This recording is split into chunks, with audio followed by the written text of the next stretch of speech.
Madam President, thank you so much for inviting us in this wonderful, glorious chamber, debating this extremely important topic. And what a debate would we had.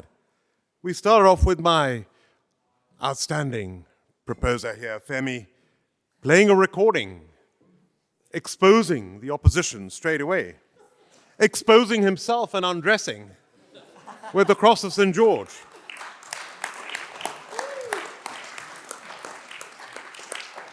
Hand-painted, no less, and winning the debate within 5 minutes. And then we had my friend Patrick from GB News. He made an anti-immigration speech. That's what he did. But he spoke about chicken tikka masala. He forgot to mention Cobra Beer. And he basically proved that raising the cross of St. George, the English flag, is being anti-immigration. So thank you very much. Thank you. Great, great speech. And as my noble friend, Simon, Lord Woolley, I mean, when he spoke about those days when, as an ethnic minority, you were scared of skinheads chasing you down the street, that was real in the 1970s and 80s. And he spoke about the extreme racism today. And he said that the flag being divisive is non-negotiable. And he said there is no joke in this. This is real. And he said that if we get this wrong, we will be sleepwalking into fascism. And he said that we're better than that. What an excellent speech. Thank you. And then we had some floor speeches. A very good floor speech from our friend over here, who said very, very clearly and proved that the English flag has become a symbol of divisiveness. Clearly proven with a great speech. And then we had another speech, dissecting the motion. Good job. Good try. And then we had my friend from the other place, from the House of Commons, who spoke for the proposition, which was fantastic. Thank you very much, sir. Now, what is in a flag? I come from the smallest minority community in the world. I'm a Zoroastrian Parsi. There are only 100,000 of us in the world. And last month, I celebrated in the House of Lords an event, the 200th birth anniversary of Dadabhai Naoroji, the first Indian to be elected to the House of Commons in 1892. And he was a freedom fighter. He was known as the grand old man of India. He was a mentor to no less than Mahatma Gandhi. A little later, there was another Indian, an Indian woman, Madam Bikaji Kama, who in 1907 unfurled the first flag of India on the 22nd of August, and the first person to do this in a foreign country, and she did this in Stuttgart. And written on that Indian flag, the first version of what is today the Indian flag, were the words Vande Mataram. And the Vande Mataram means, we bow to thee, Mother India. And that was the slogan of the Indian National Congress that eventually fought for and won India's independence. So flags have huge meaning, and they are respected. My late father, Lieutenant General Bilimoria, was Commander-in-Chief of the Central Indian Army in charge of 350,000 troops. When he died 20 years ago, there was a full ceremonial military funeral for an army commander, and draped over his body was the Indian flag. Flags are respected around the world. To burn the Indian flag in India is a criminal offense. Now let's get one thing straight. The debate is talking about the English flag. Our flag in this country is the Union Jack. That is the flag of the United Kingdom.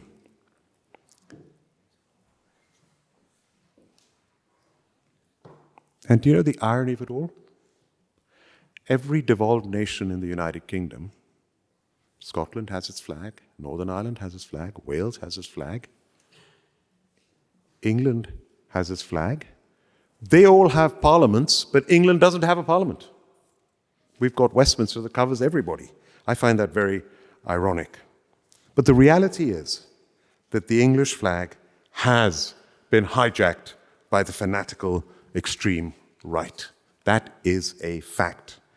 And there is a huge difference between patriotism and nationalism.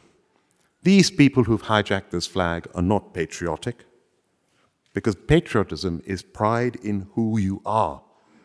Nationalism is about pride in who people aren't. It's anti.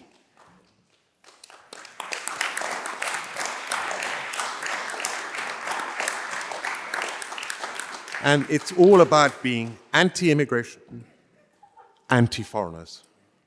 And when I came to this country as a 19-year-old student from India to study, I was told by my family and friends, if you decide to stay on in the UK and work after your studies, remember, you will never get to the top, because as a foreigner, you will not be allowed to get to the top because there will be a glass ceiling. And I'm ashamed to say they were absolutely right at that time. There was a glass ceiling. Entrepreneurship was looked down upon in this country. Second-hand car salesman. You couldn't get a job if you hadn't been in the City of London, if you hadn't been to the right school or the right university. How things have changed in this country. How that glass ceiling has now been truly shattered.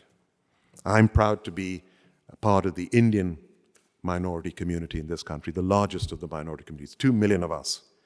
And I'm proud to say we have done really well and contributed to this country, and the Indians have reached the very top, including a Prime Minister of Indian origin from this university.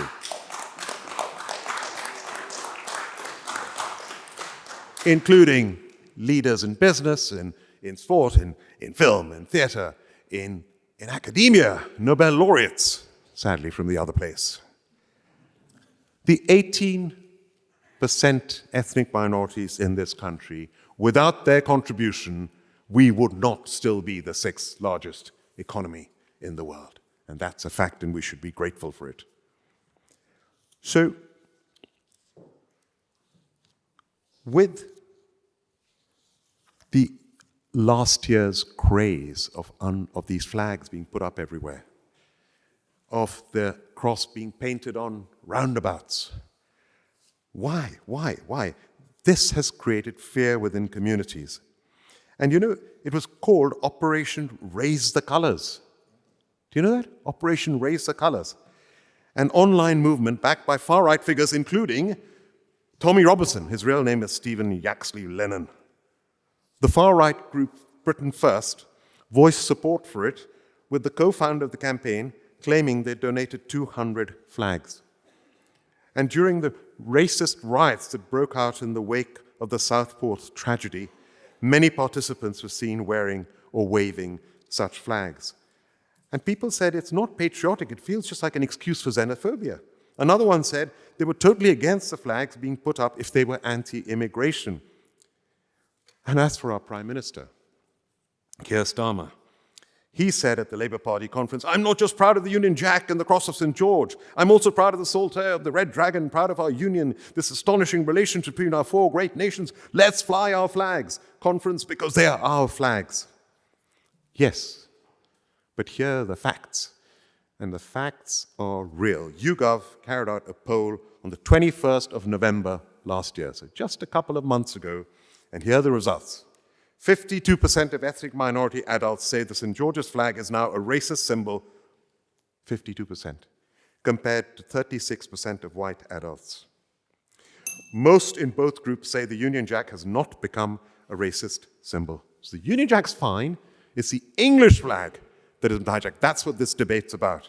And both white and ethnic minority adults tend to see this last summer's lamppost flag raising as primarily about spreading an anti-immigrant or anti-ethnic minority message rather than a display of patriotism. Ethnic minority adults tend to say they would be uncomfortable if large numbers of England flags were raised in their local area in such a manner.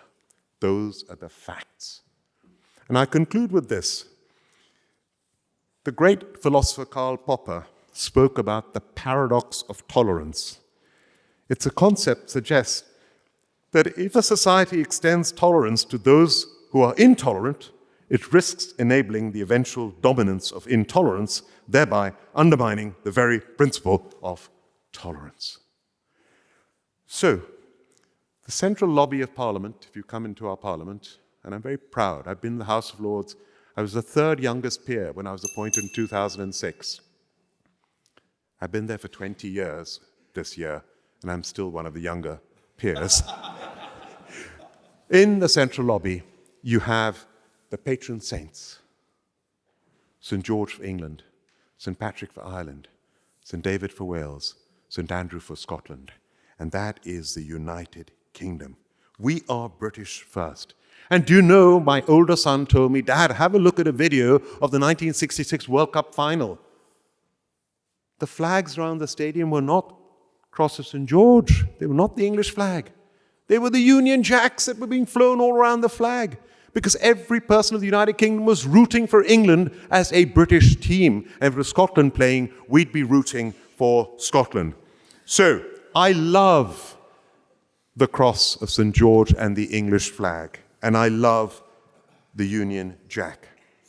But it has, the English flag, been hijacked by intolerant people. This country is famous for its fair play, its sense of justice. It is respected around the world, and the wonderful ethnic minority population in this country. I am proud to be an Indian. I'm proud to be a Zoroastrian Parsi. I'm proud to be a nation, and I'm very, very proud to be British.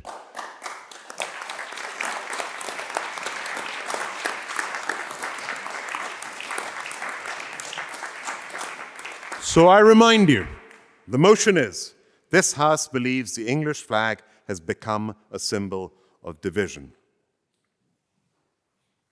Vote through the I lobby. Thank you.